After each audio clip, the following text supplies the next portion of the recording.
Hello, আমি চৈতি। আজকে আমি আপনাদের সাথে NCLEX RN এক্সাম দেওয়ার সমস্ত পাথওয়ে শেয়ার করব। NCLEX RN এক্সাম দেওয়ার জন্য আপনাকে কতগুলো স্টেপ পাড়ি দিতে হবে এবং কখন কি করতে হবে তা নিয়ে যত কনফিউশন আছে, আশা করি আমার আজকের এই ভিডিওটি দেখার পর আপনার সমস্ত কনফিউশন ক্লিয়ার হয়ে যাবে। ভিডিওটি ডিটেলসে শুরু করার আগে NCLEX এক্সামের সমস্ত স্টেপগুলোর ব্যাপারে সংক্ষেপে বলি। যদি আপনি এই ডিসিশন নিয়েই ফেলেন যে আপনি NCLEX এক্সাম দিবেন, তাহলে আপনাকে সর্বপ্রথমে আপনার সমস্ত ডকুমেন্টস ইভালুয়েশন করিয়ে নিতে হবে। তার জন্য আপনার ইভালুয়েশন প্রসেস শুরু করে দিতে হবে। যখন আপনার ইভালুয়েশন কমপ্লিট হয়ে যাবে, তখন আপনি এটিটির জন্য অ্যাপ্লাই করবেন। এটিটি হচ্ছে authorisation to take the test. এটি একটি অ্যাডমিট কার্ডের মতো।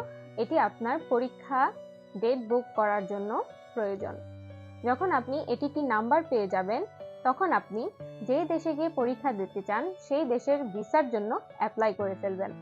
যখন আপনার হাতে ভিসা চলে আসবে, তখন কিন্তু আপনি এক্সাম ডেটটি বুক করে নিতে পারেন। ভিসা নেওয়ার কাজটি আপনি এটিটি নেওয়ার আগেও করতে পারেন অথবা পরেও করতে পারেন। এটা অ্যাসিওর করবেন পরীক্ষার ডেট বুক করার আগে আপনার হাতে যেন ভিসা থাকে।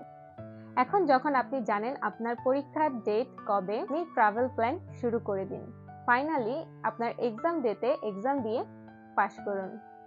এতক্ষণ তো আমি সমস্ত স্টেপগুলো নিয়ে সংক্ষেপে আলোচনা করলাম। এখন চলুন সমস্ত স্টেপগুলো নিয়ে একটু ডিটেলসে শেয়ার করি। NCLEX এক্সাম দেওয়ার জন্য আপনাকে সর্বপ্রথমে যে স্টেপটি নিতে হবে সেটি হচ্ছে আপনার সমস্ত এডুকেশনাল ডকুমেন্টস আপনাকে ক্রেডেনশিয়াল ইভালুয়েশন করিয়ে নিতে হবে। এটি আপনি যে কোনোভাবে করাতে পারেন। ক্রেডেনশিয়াল ইভালুয়েশন আপনি USA, কানাডা অথবা অস্ট্রেলিয়ার যেগুলো অ্যাকসেপ্টেড সেভাবে হচ্ছে আপনি করাতে পারেন, অথবা directly new York state education ডিপার্টমেন্টের আন্ডারেও কিন্তু করতে পারেন। আমি কিন্তু নিউ ইয়র্ক স্টেট এডুকেশন ডিপার্টমেন্টের আন্ডারে আমার সমস্ত ইভালুয়েশন করিয়েছিলাম, তাই আমি আজকে আপনাদের সাথে নিউ ইয়র্ক স্টেটের আন্ডারে কিভাবে আপনার সমস্ত পেপারস ইভালুয়েশন করাবেন সেই প্রসেসটি শেয়ার করব। তার আগে আমি বলি আমি কেন নিউ ইয়র্ক স্টেট এডুকেশন ডিপার্টমেন্টের আন্ডার ইভালুয়েশন করিয়েছিলাম। তার প্রধান কারণটি হচ্ছে এখানে কিন্তু আপনাকে আগেই English proficiency test result submit করতে হয় না। আপনি এখানে সাবমিট করা ছাড়াই কিন্তু ইভালুয়েশন কমপ্লিট করে ফেলতে পারবেন। তাছাড়া এখানে আপনি ইভালুয়েশন করলে আপনার ইভালুয়েশনটি লাইফ লং থাকবে। আপনি যখন ইচ্ছা এক্সাম দিতে পারবেন। এক্সপায়ারি ডেট নিয়ে আপনার কোনো চিন্তা করতে হবে না। নিউ ইয়র্ক স্টেট এডুকেশন ডিপার্টমেন্টের আন্ডারে আপনাকে ইভালুয়েশন করতে হলে এই 3টি ফর্ম আপনাকে সর্বপ্রথমে ফিল আপ করে সাবমিট করতে হবে। সাবমিট করলে ওরা আপনার ইভালুয়েশন করে দেবে। এই ফর্মগুলোর লিংক আমি আমার ডেসক্রিপশন বক্সে দিয়ে দিব। আপনারা ওখান থেকে 3টি ফর্মই পেয়ে যাবেন। প্রথমে আপনাকে 1F ফর্মটি অনলাইনে পূরণ করে সাবমিট করতে হবে। এই ফর্মে আপনি আপনার সমস্ত ইনফরমেশন ফিল আপ করবেন এবং তার পাশাপাশি এখানে ম্যান্ডেটরি কিছু কোর্স আছে, যেমন চাইল্ড অ্যাবিউজ এবং ইনফেকশন কন্ট্রোলের উপর এই ম্যান্ডেটরি কোর্সগুলো করে তার সার্টিফিকেট কিন্তু আপনাকে আপলোড করতে হবে। 2F এবং 3F এই দুটি ফর্ম কিন্তু আপনাকে ডাউনলোড করে নিতে হবে। আপনি এই ফর্ম দুটি আগে পূরণ করে তারপরে প্রিন্ট করতে পারেন, অথবা আপনি এই ফর্মগুলো আগে প্রিন্ট করিয়ে পরে ম্যানুয়ালি কিন্তু ফিল আপ করে দিতে পারেন। এই 2F ফর্মটি কিন্তু মূলত আপনি যে নার্সিং কমপ্লিট করেছেন তার উপরে ডিটেলসে ইনফরমেশন চেয়ে থাকে। আপনি যদি ইউনিভার্সিটির আন্ডারে BSc কমপ্লিট করে থাকেন, তখন এই ফর্মের একটি পার্ট আছে যেটি আপনাকে আপনার ইউনিভার্সিটি থেকে ফিল আপ করাতে হবে এবং অ্যাটেস্টেড করিয়ে নিতে হবে। আর আপনি যদি ডিপ্লোমা কমপ্লিট করে থাকেন, তাহলে সেই অংশটি আপনার নার্সিং ইনস্টিটিউট অথবা কলেজ থেকে কিন্তু ফিল আপ করিয়ে অ্যাটেস্টেড করিয়ে নিতে হবে। এই 2F ফর্মটি অ্যাটেস্টেড করিয়ে তার সাথে কিন্তু আপনার নার্সিং ডিগ্রির যে ট্রান্সক্রিপ্ট রয়েছে সেই ট্রান্সক্রিপ্টটিকেও অ্যাটেস্টেড করিয়ে একসাথে একই খামে করে কুরিয়ার করে নিউ ইয়র্ক স্টেট এডুকেশন ডিপার্টমেন্টের এই অ্যাড্রেসটিতে পাঠাতে হবে। ঠিক একইভাবে আপনার 3F ফর্মটি কিন্তু আপনার বাংলাদেশের লাইসেন্স রেজিস্ট্রেশনের সম্পূর্ণ ইনফরমেশন দিতে হবে। এই ফর্মটি আপনি BNMC থেকে এই পার্টটুকু ফিল আপ করিয়ে অ্যাটেস্টেড করে ইনভলভ সহ সেম অ্যাড্রেসেই পাঠিয়ে দিবেন।